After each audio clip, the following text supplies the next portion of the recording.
It is mid-August and we are in the middle of a heat wave and a drought. You're gonna see a video I filmed back earlier in the spring where I built this water collection system. Some of the reasons why it's important to collect your own water and use it for your garden are, first, because of all the chemicals that come in water supplied by municipalities. The chemicals in our water that come out of the spigot are so bad that you can smell the chemicals. So that's one reason. Secondly, it ends up reducing your water bill. Instead of using the municipality's water and being charged for that, you get to collect what nature gives you and to be able to put it onto your garden. And then thirdly, just because it's better for your plants. And so let's go ahead and jump into the system that we built for here at Simple Homesteading. So again, we've gotten this for the most part roughly level. And we're going to take that fabric cloth, we're going to put it down, staple it down.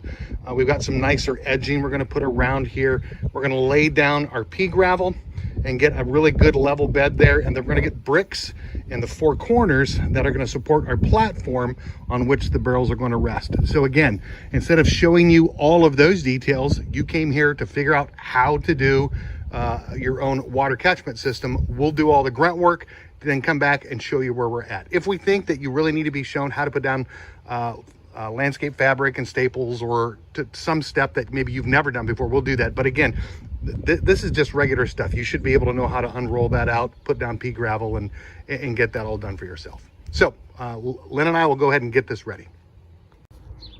All right, so we have our corners mitered and we've got everything staked in. We've even worked to try to connect these a little tighter. We used about 5 bags of pea gravel to get a nice level bed. So now what we're going to do is we're going to construct the platform next, and then work to get the brick set in and the platform on top of that. I'm not sure we're going to get all of this into one video. This could end up being part 1. But again, we'll do our best to try to get all of this plugged in so you can watch a video from beginning to end on establishing your own water catchment system. All right, so again, I am not a carpenter. I don't pretend to be a carpenter, and I don't have a degree in being a carpenter. So how I'm going to run my platform is just measuring from the outside edge of the barrels to finding out how long I want my platform. So about 70 inches is going to give me the front and back board of my platform, and we'll measure depth the same way. And then we're going to end up putting cross 2x4s, 2 of them underneath each barrel. And then I'm also going to run a ledge on the inside bottom part of my front and back fascia board. I've got my 2 boards cut to 70 inches in length each. And now we're just going to take a peek at the depth of each that we would need on each side.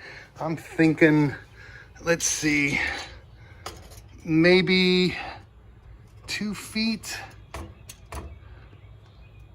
I think that's going to come out maybe about 2 or 3 inches on the back side, but I think that's going to be perfect. So we've got this all dry fitted together now, and we have alternated the ends. If you kind of see how we've fit these 2 ends together, and we've done it not the exact same way, but the opposite way at the other end. This will help add strength.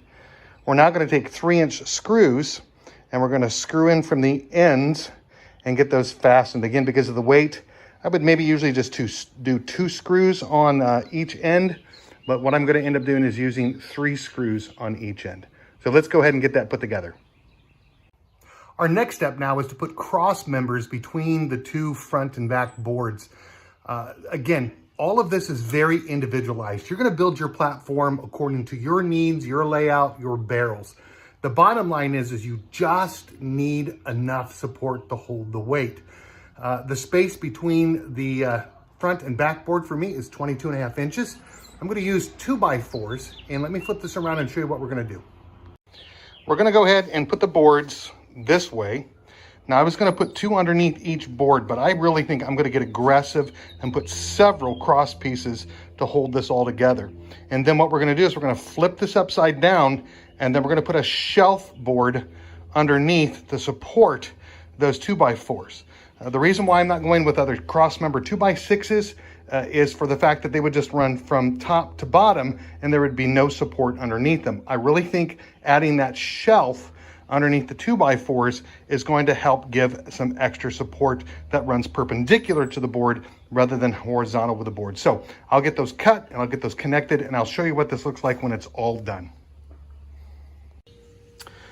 I've got all my cross members put in now, and now we're going to put on the shelf board that I've been talking about. And I'm not sure if I'm using the correct terminology, but here's what I mean by this. In order to provide some more stability or some more strength, we're going to take this board, a board like that, and we're going to build a shelf to come across to help support the weight on that. So this board will get screwed into here. I won't necessarily screw this board down through here because it's too thin and it will end up splitting, but taking this board and screwing it into this board and against the bottom of this will provide a shelf to give one more aspect of support. So let me go ahead and find some scrap wood here. I've got lots of scrap wood that's about this size that will fit on my boards, and we'll get those put in place and screwed in, and we'll show you what it looks like when it's done, and then we'll flip this whole thing over upright. Here's a good shot of the shelf system I was talking about. I went ahead and used screws to put in these scrap pieces of lumber. So when this is flipped over and the platform is put on the top of the box, again, these will just provide an extra aspect of support to these cross members that will be supporting the weight of the barrel. So let's go ahead and let's get this flipped over. And well, I've gotten the barrels up on here, and this barrel doesn't look too bad, but I'm worried about the tippiness level of the outside barrels. They seem to maybe not have the level of support that they need to keep them from, maybe if they get heavy, to tip over to the side, especially this side. On this one seems to tip to the outside fairly easy. So I think I might see if I've got enough scrap wood over in this pile, those cannot be used there for another project, and see if I can possibly use it to cover up this platform here. Again, I would prefer not to do that, because as you build any kind of platform on the top, it's going to hold water, it's going to soak up water. This is non-treated wood, and I'm going to have to paint all of this, and I would prefer not to, but I'm not sure this is going to be the best option. Who knows? Maybe in the next 2 minutes, I'll change my mind.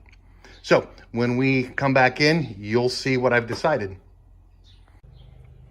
So it's kind of obvious which option I went for. I didn't have enough scrap lumber in order to put a platform on top of this. And so I had enough or lots of scrap 2x4. And so we cut that up, tried to put some more in to provide some more side-to-side stability. So what we're gonna do now is we're gonna go ahead and get the brick corners built up, and then take this outside and place it on those brick corners. So we've gotten all the bricks leveled, and Lynn helped me carry the platform out and get it set on here. We've got a nice level platform, and there is just a very slight grade down towards this end where I was wanting it to have, and it's level from front to back, and it's as square as it possibly can be for used lumber. And now what I'm going to do is I'm going to go ahead and I'm going to pull out the barrels and put them on here and see how they set. All right, I think this is going to work. It might seem a little bit unstable, but it's not. The board itself is a little warped. When you push down on the board and you get weight down, it flattens itself straight out. Again, front to back, side to side, everything's nice and level. To me, this has been the most difficult part so far. Now the next step is going to be time consuming, but just because we have to do a lot of prep on the plumbing side. So let me go ahead and transition now to the plumbing and tell you how we're going to connect all these barrels together. All right, now comes the favorite part of the job, plumbing, right? So it's going to require at least 3 trips back to the store. You're going to want to use the following items if you're going to do it at least the way that I'm showing you. You're going to need 1-inch pipe, PVC piping and 1 inch obviously fixtures. You're going to need a drill with a 1 3/4 inch drill bit, and then you have these Uniseals that I will leave a link below in my video description that you can buy. It takes a 1 inch PVC. You drill a 1 3/4 inch hole, you push it through the hole, and it creates a watertight seal for not only the barrel, but then also for the pipe itself. Now, as you do this, you're going to want to make sure that as you cut and prepare these pipes that are coming out of the bottom, you need to make sure that you not only have enough of a gap that's going to go down through and protrude from the very top edge of this Uniseal here. It needs to at least come flush, if not a little further past. This is about 3/4 of an inch, so I've got a 1 inch line that I've marked on my pipe, so I know how far to push and when to stop to leave the same amount of piping out from the bottom.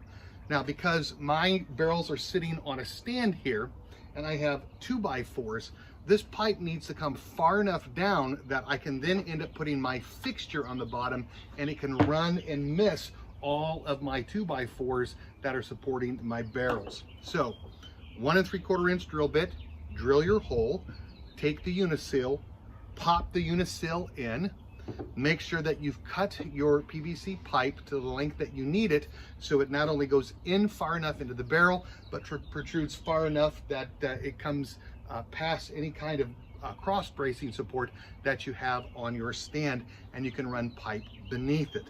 Again, you can use whatever size diameter that you want.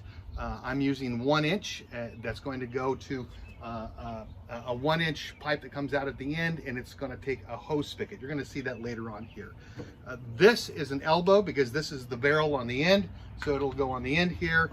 There will be a 1 inch pipe that runs to the next barrel that'll take a T that runs a 1 inch pipe to the next barrel that takes a T that takes another piece of pipe that comes all the way out to the end, where I'll end up putting on my hose bib with a 1/4 inch turn. And so what I'm going to do right now is I'm just going to go ahead, and I've already drilled one, and I've already put one of my Uniseals in, and I'm going to go ahead and push this through. Now, I just want to let you know that as you push this through, if you decide that you want to make any corrections and pull it out, you can. You've got to end up pushing this all the way through and then fishing it out the bottom of your barrel, depending on what type of barrel you have. You can't pull it back out. Hence the reason why it is a watertight seal. Also, as you drill this, realize that you're going to leave a lot of shavings in the bottom or in your barrel. I've got a really nice barrel where the lids come off. You just screw them right off. And that way, what I've done is I've already taken the top off of this barrel, flipped the barrel upside down, drilled the holes so all the shavings come out at the bottom. If you don't do that, if you don't take care of that, then what's going to happen is as that water eventually works its way down, it can get into the line and get into your hose.